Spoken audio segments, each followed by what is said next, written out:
This is a CBS News special report. I'm Jeff Glor reporting from CBS News headquarters in New York. Good afternoon. Another wild day of trading has just ended on Wall Street. At one point this afternoon, the Dow had fallen by more than 1,600 points before recovering slightly to close down now 1175. The Dow has now fallen by more than 5% since hitting its all-time high on January 26th. So a very active and for a time concerning day on Wall Street, given this 1,600-point slide. CBS News correspondent Bianca Golodryga is here to put some of this in perspective. We've gotten used to these bigger swings one way or the other in this day and age, but this was a big one. Yeah, we typically see these big swings in this range headed down, right? Not necessarily up. We knew this day was coming. What goes up inevitably will go down. Just to put this into perspective, though, since the president at its peak, since he's been in office, the market has been up some 30%. So a lot of people wondering why today, why now? Another reminder that the stock market is not the U.S. economy. We got better than expected news coming out Friday with that jobs report, 88 straight months of job gains in this country.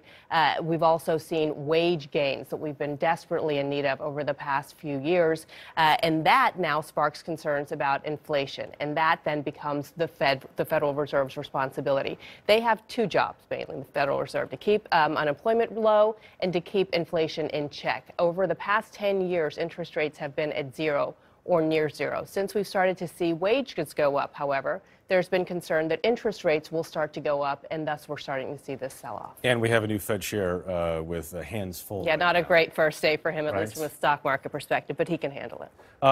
So at this point, I mean, there are certainly folks who feel that a correction or even beyond that would have some additional room to run here, given how significant this run-up has been. But then, as you point out, there's plenty of underlying positives in how the economy is doing, and you make this proper point that the market is not the economy. That's right. And right now, from a global perspective, we've seen fewer headwinds than we typically have. We've seen global markets, as you've been covering at this network and the evening news, growing over the past quarter. So a lot of people concerned about this number that we've seen today. Of course, it could turn into some sort of psychological concern if this continues over the next few days or weeks from a consumer confidence perspective. But again, a correction would typically be 10% decline, and then a bear market technically would be a 20% drop. And remember, so we're down 4.6% for the day, 1,100 points, which sounds like 1,200 points, which does sound like a lot.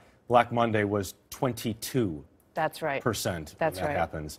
All right, much more about this day on Wall Street and this sell-off on your local news on this CBS station. Bianca, thank you very much. On our 24-hour streaming news service, CBSN. And right here tonight on the CBS Evening News. Until then, I'm Jeff Glor, CBS News in New York.